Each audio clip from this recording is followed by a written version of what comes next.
members of the press, distinguished guests, ladies and gentlemen, any other protocol is observed.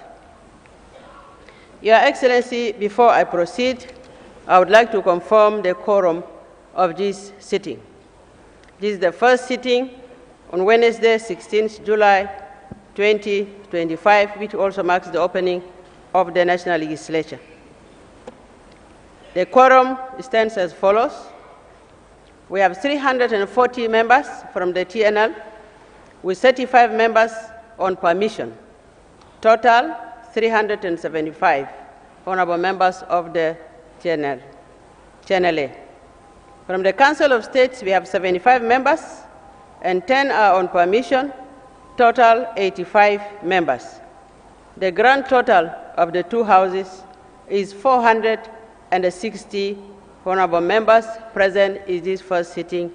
Therefore, the sitting is qualified to proceed in accordance to our rules of procedure. Your Excellency, on behalf of the National Legislature, it is my pleasure to welcome you all to this auspicious gathering, marking the opening of the first session of the Parliament for the year 2025 under the theme, United We Stand. From the onset, I can unreservedly affirm and confirm that, despite the difficult circumstances our country has gone through, the Transitional National Legislature has largely delivered on its constitutional mandate, representing the will of the South Sudanese people, specifically in its role in the implementation of the revitalized peace agreement on the resolution of the conflict in the Republic of South Sudan, as the TNL was able to pass and ratify all related laws. For this, I commend His Excellency the President for his unwavering support to the legislature.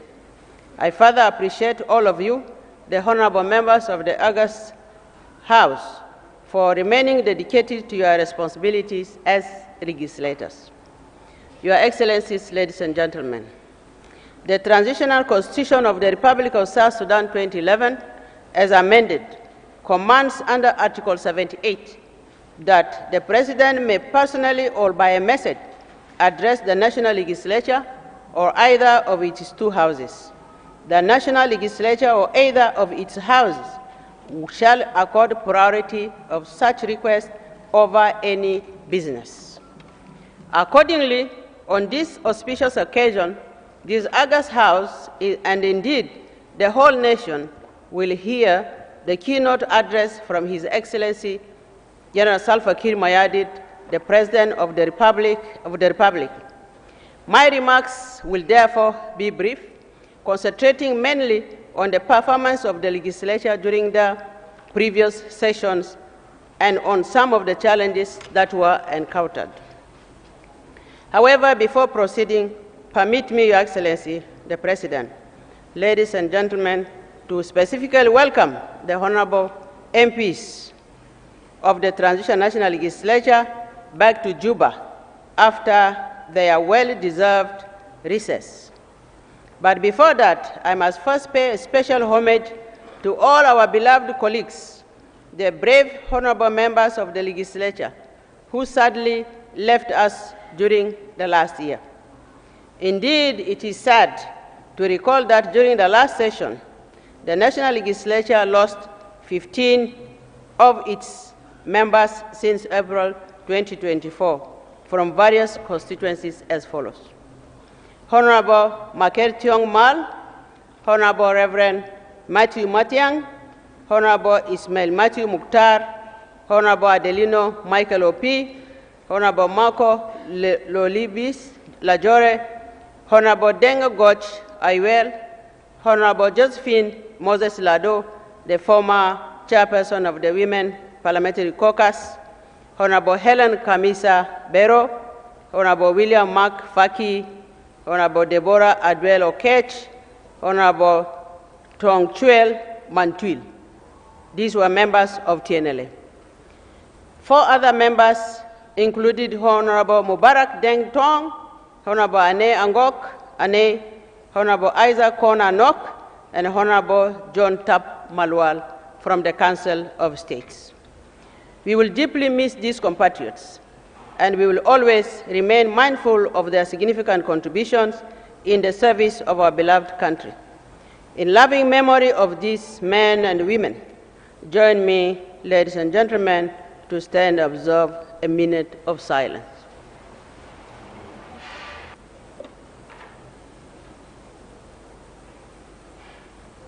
May their souls rest in peace. Thank you. Your Excellency, while we welcome all the honorable members back to Juba, I also take this opportunity to congratulate those who made use of the recess to touch base with our people at the grassroots.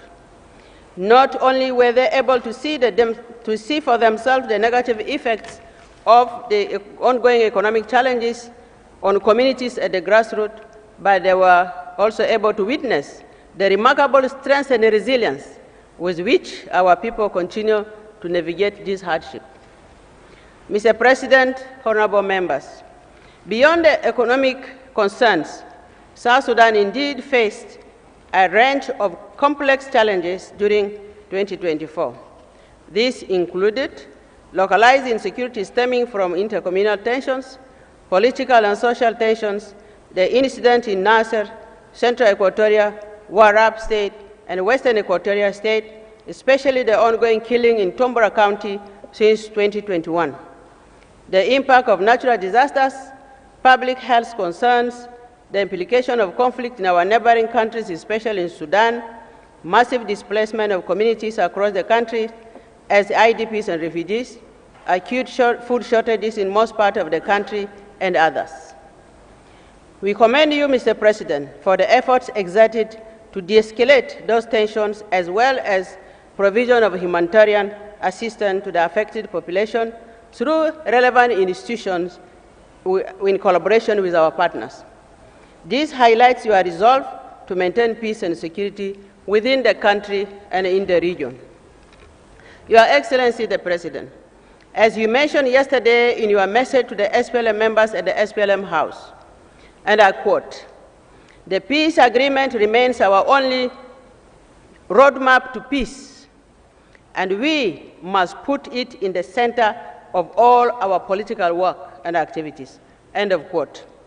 Accordingly, Mr. President, the National Legislature takes this as a directive, and hence renew its commitment and undivided resolve to work closely with the other arms of government to implement the remaining portion of the peace agreement and other challenges that will usher us to a democratic election.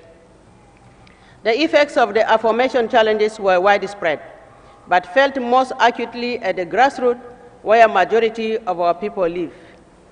Delays in payment of government salaries and inadequate delivery of basic public service greatly exacerbated the situation. The national legislators were themselves not spared. They went for months without salaries, medical allowances for the last 2 years, no means of transport and other privileges. In fact, some of the honorable MPs were unable to travel to their respective constituencies during the recess because the funds for that purpose were not disbursed. Those who have various medical conditions were not able to get treatment to date.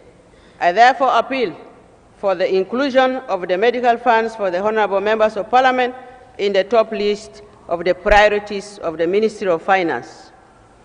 Healthy MPs means a healthy Parliament and a healthy, effective Parliament. Your Excellency, honorable members, although Parliament carried out most of its essential functions scheduled for the year, despite the above, you will see in our annual report, copies of which are provided before you, that a good number of activities had to be shelved due to lack of funds. In fact, as reflected in the financial annual report, the National Legislature received only about 40% of its allocated budget for the 2024-2025 fiscal year. This situation was, however, not unique to the legislature. It reflected broad fiscal constraint across many public sector institutions, with serious implications for service delivery, particularly at the community level. I, however, wish to commend you, Mr. President, for your directives to the economic clusters institutions to prioritize the payment of civil servants and organized forces, the salaries of civil servants and organized forces on a monthly basis, starting from January this year. I also want to thank the Vice President and the Chairperson of Economic Cluster, His Excellency Dr. Benjamin Bolmel, for the effective and efficient implementation of these directives. However, civil servants are faced with the challenge of accessing the salaries due to liquidity shortage. This, Your Excellency, needs to be addressed by the respective institutions. Despite all the above challenges, yet the TNLA was able to achieve the below summary of activities carried out in the last session 2024. In the matrix below, 17 office orders were issued mainly to deal with administrative issues by the TNLA and 8 by the Council of States and 3 by the joint houses. We had 52 due to the work at hand, which we had to do before the recess. The Transitional National Legislative Assembly held 52 sittings, while the Council of States held 12 sittings and the joint house 7 sittings. In terms of original sitting, we had 2 original sittings to deal with emergent issues, 2 by the TNLA, 2 by TNLA, and 2 by the Council of States. We were able to pass 9 bills, while the legislature passed 3 bills. 1 regulation was passed by the TNLA. Meanwhile, the TNLA adopted and ratified 3 conventions. The TNLA passed 73 resolutions, while the Council of States passed 9 and the TNL 4 resolutions.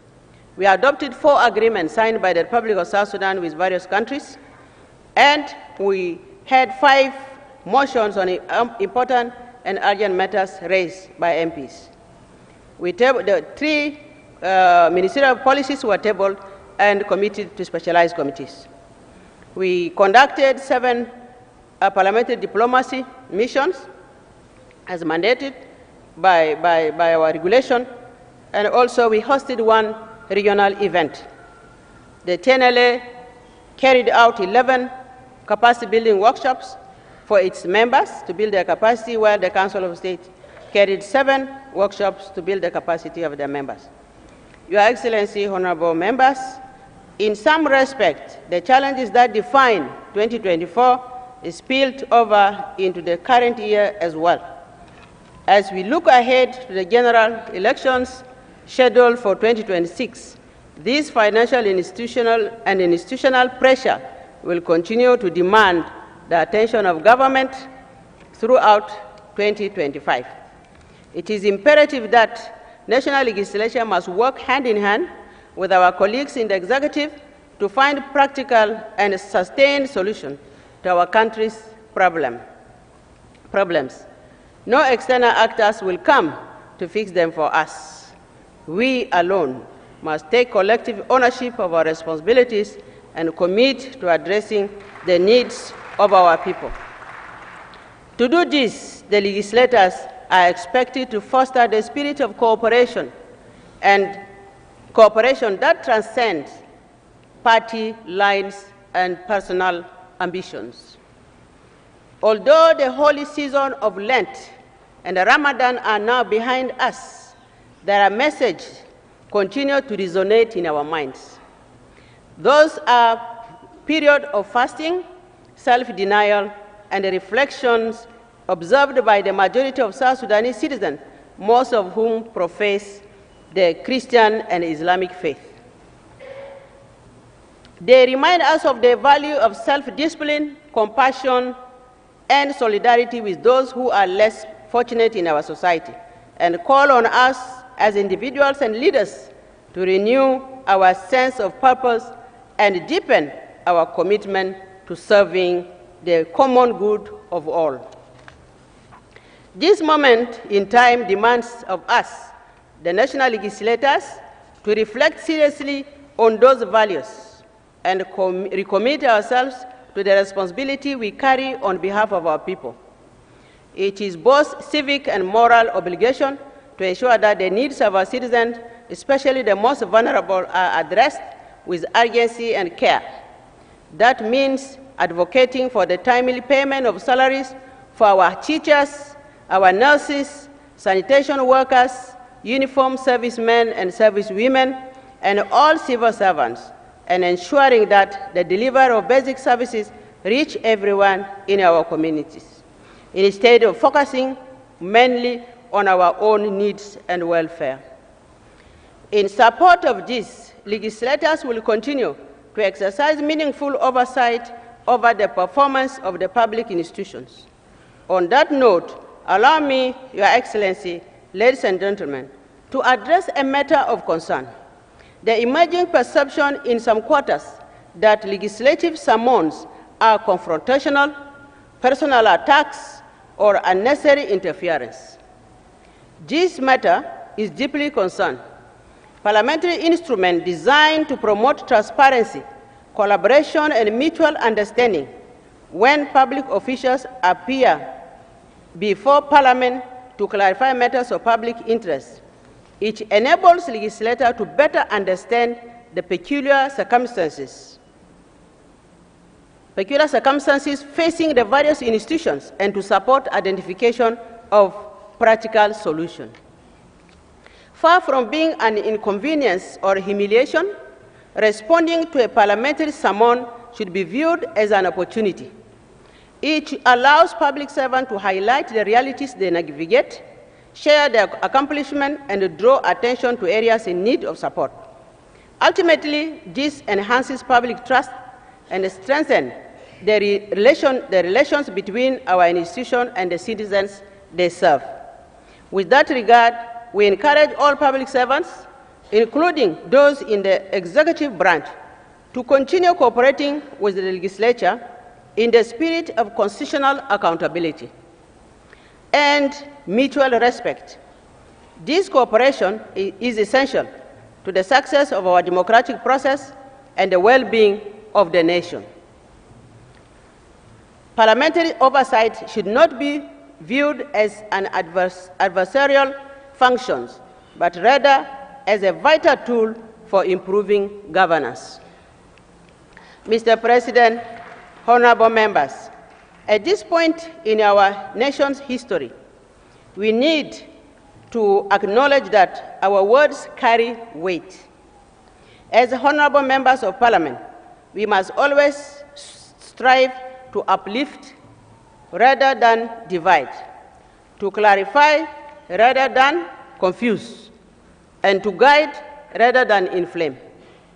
Public trust can be fragile, and it is our collective responsibility to protect and earn it. Our unity at this critical moment is paramount, as well as our loyalty to the nation and not to political parties. This brings me to another matter of serious concern, which is the growing wrong use of social media platforms by some MPs in this August House. Across the country, we have witnessed a rise in divisive and provocative narratives circulating online.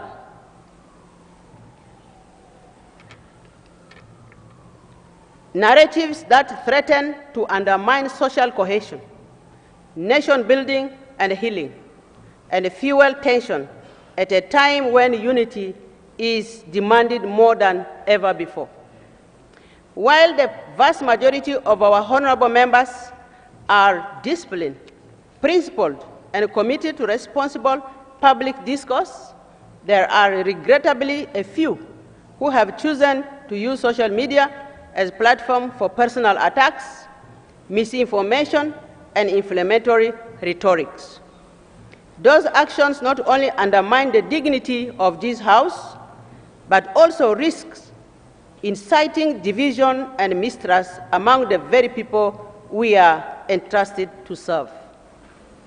As the people's representatives, we must remain mindful that Parliament is the proper and most important forum for raising and addressing matters of national concern. Should an honorable member wish to express a grievance, whether directed at any leader or any other person, there are well-established channels provided by the Constitution, the Transitional Constitution, and the Conduct of Business Regulation that must be followed. Bypassing these formal processes to make public accusation or criticism on social media is not only unproductive, but undermines the decorum and integrity of this House. Let us be clear. Resorting to social media is to settle political scores or discredit fellow leaders serves no constructive purpose. In a context as sensitive as ours, such conduct can have dangerous consequences, particularly by misleading the youth and other community members and drag them to harmful or irresponsible behaviors. As leaders, we must exercise restraint, maturity, and integrity in all our public engagements. Your Excellency, ladies and gentlemen, honorable members, it is equally paramount that members take time off to fully understand the provisions of our legal and procedural framework, namely the National Constitution and the Conduct of Business Regulations of the Parliament. These documents define not only our roles and responsibilities as lawmakers, but also provide clear guidelines on how to assign accountability when procedures are not followed or when institutional obligations fall short. Familiarity with this text is essential for MPs seeking to carry out their duties effectively and lawfully. In short, if we are to lead responsibly and build trust in our public institutions, we must hold the highest standard of conduct, both within this chamber and in the broader public sphere. In conclusion, Mr. President, honorable members, ladies and gentlemen, allow me to say this. As the first female Speaker of this August House, I remain deeply grateful to His Excellency, the President, General Dr. Salva Kiir Mayardit, for the trust that he placed in me, as well as in the other female colleagues appointed to serve in various leadership roles across this government. The President's commitment to elevate women into decision-making positions is not only in fulfillment of his promise to the women of South Sudan, but it is also a significant step towards building a more inclusive and representative nation. Furthermore, I would like to express my sincere appreciation to all the honorable members of this August House across the political spectrum who have supported and worked alongside us, the leadership, since the reconstitution of the Transitional Legislature. Your encouragement and partnership have been instrumental in enabling us to execute our duties with diligence, integrity, and purpose. Indeed, the many challenges notwithstanding, we have together demonstrated that we and women in leadership are not only capable, but can thrive and excel, delivering outcomes that serve our nation well. I also thank our development partners for their continued support to the Transitional National Legislature. Finally, I also thank all our staff, classified and unclassified, for their dedication to their duties despite the many challenges faced during the last year. With this, Excellencies, ladies and gentlemen, I thank you very much for your kind attention.